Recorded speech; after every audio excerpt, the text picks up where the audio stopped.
In today's video, I'm going to show you how to turn this into this. Coming up. Problem number one that some of you are having trouble with is not having enough cut wire. The pattern calls for 34 inches of cut wire. And now I do give you the lengths for the twisted wire and the loop. And also with the top basic wire, you don't want to make it too long. You want to leave just enough wire for one wrap and then cut and tuck. So if we take a look here, we undo the loop.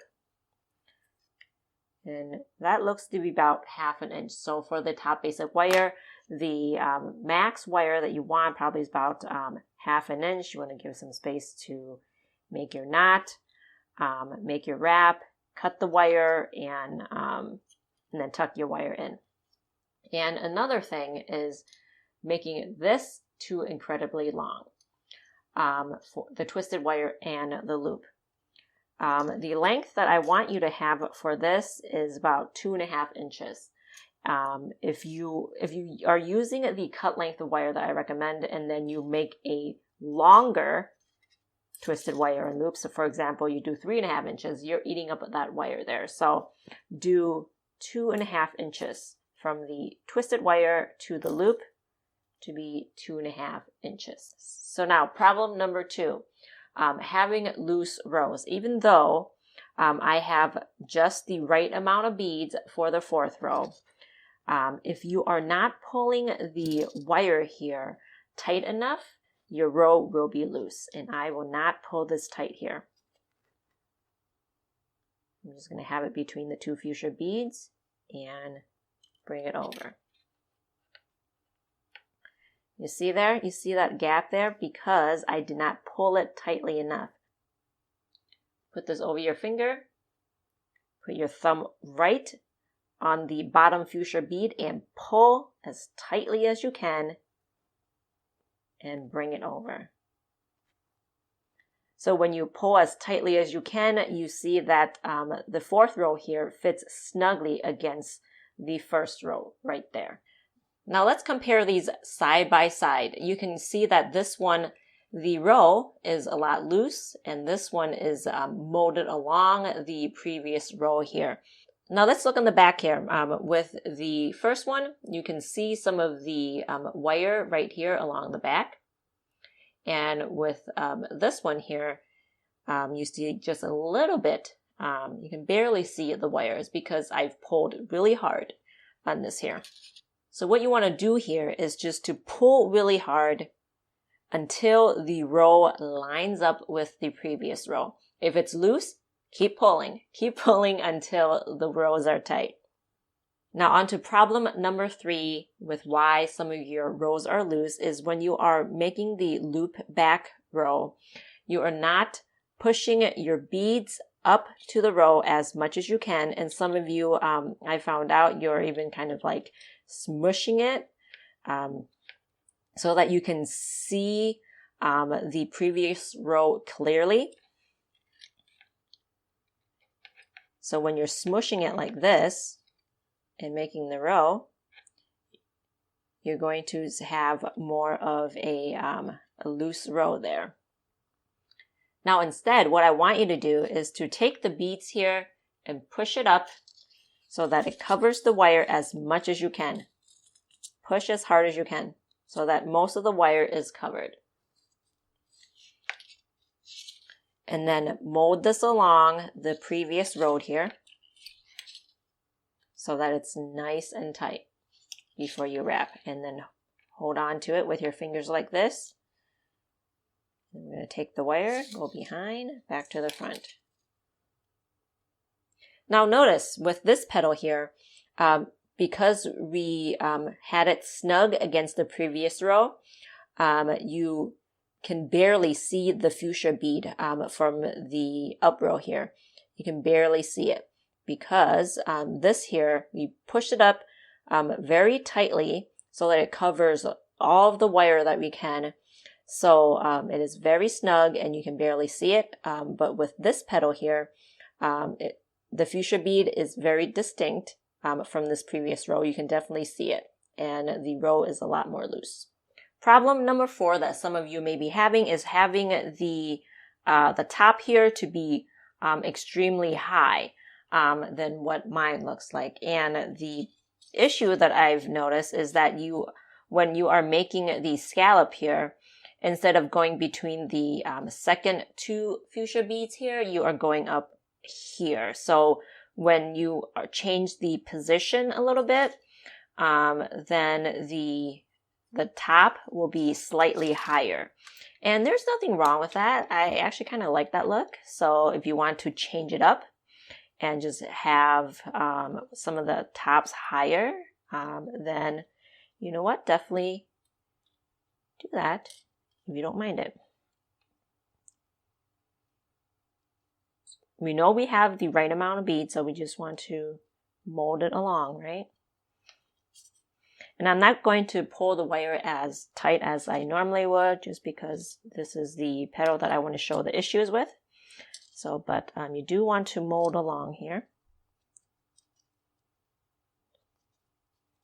just so that it fits snugly, right? Because we changed the position of the scallop, now this is slightly higher.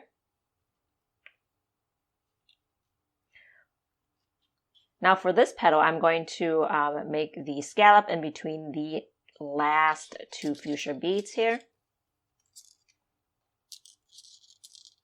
Okay, so now I'm going to put the petal over my finger, put my thumb over it, hold on. You kind of bring the fuchsia bead down, the last fuchsia bead down with your thumb, hold on to it, and then pull as snugly as you can.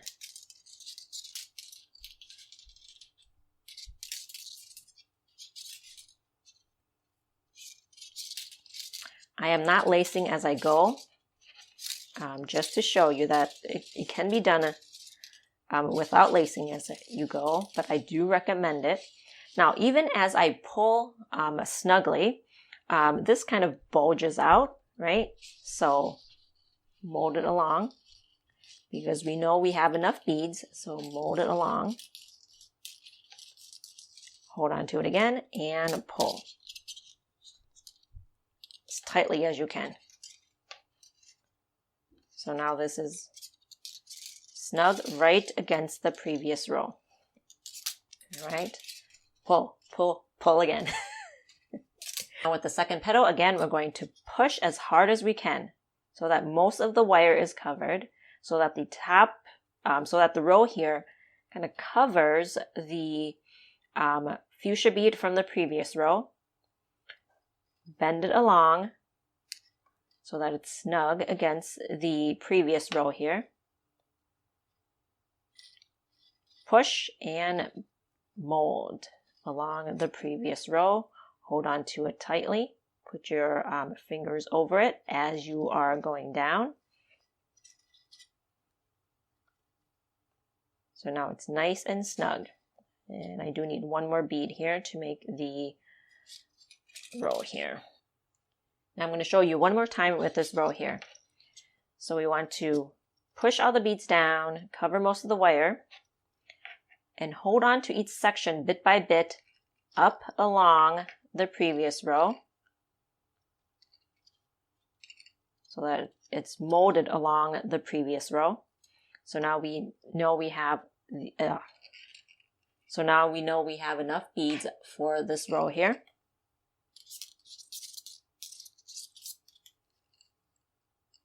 And make the scallop.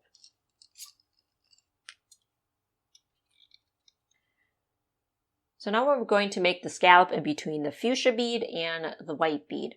So I'm going to take my fingernail and hold on to the white bead here. I'm just going to, if you can, stick your nail in between the beads here. So kind of like taking your nail, sticking it in there and pulling down the white bead. And pull. Just so that the wire is fits snugly in between the white bead and the fuchsia bead. Now this is looking a little bit loose, right? But we know we have the right amount of beads because we did the work previously. We know that's the amount of beads we need. So if it's not tight against the previous row, we're going to pull. All right, so hold on to it and pull until it is nice and snug.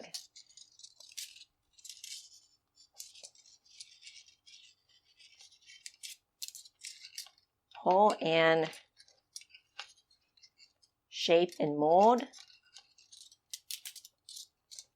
So now I'm going to show you this row here, and now we did the work and know we have just the right amount of beads. We lined it up against the previous row, and this is the position where we want the fuchsia bead. So I have the fuchsia bead against the white bead here, so we know we have just the right amount of beads. So even after we make the row and it's still loose, we know what to do. So stick the wire behind there.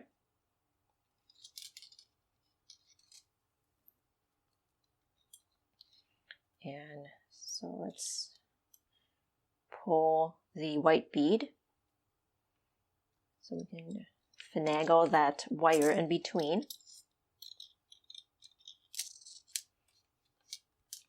Now this is what it looks like right after we finish, right? So what can we do? Just mold it along.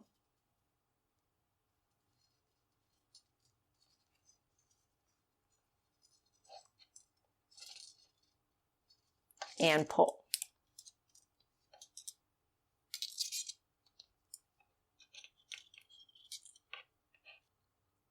So here's a sample that I made previously, trying to emulate some of your mistakes. And what I found is when you are not pulling tight enough, you can see all of these wires here. And when you look on the back, if you look on the back of this sample here, you can barely see the wires because we've pulled very tightly. And if you can, definitely lace as you go, because you will have the row laid flat against the previous row. So you know at least for the bottom part, you have the right amount of beads, and then you just have the top part to worry about. Join the Learn How to Make French Beaded Flowers Facebook group and post your photos so I can better troubleshoot whatever problems you may be having. I'm already loving seeing some of the branches that are already coming into bloom. If this video was helpful, give it a thumbs up and let me know in the comments. I'll see you soon.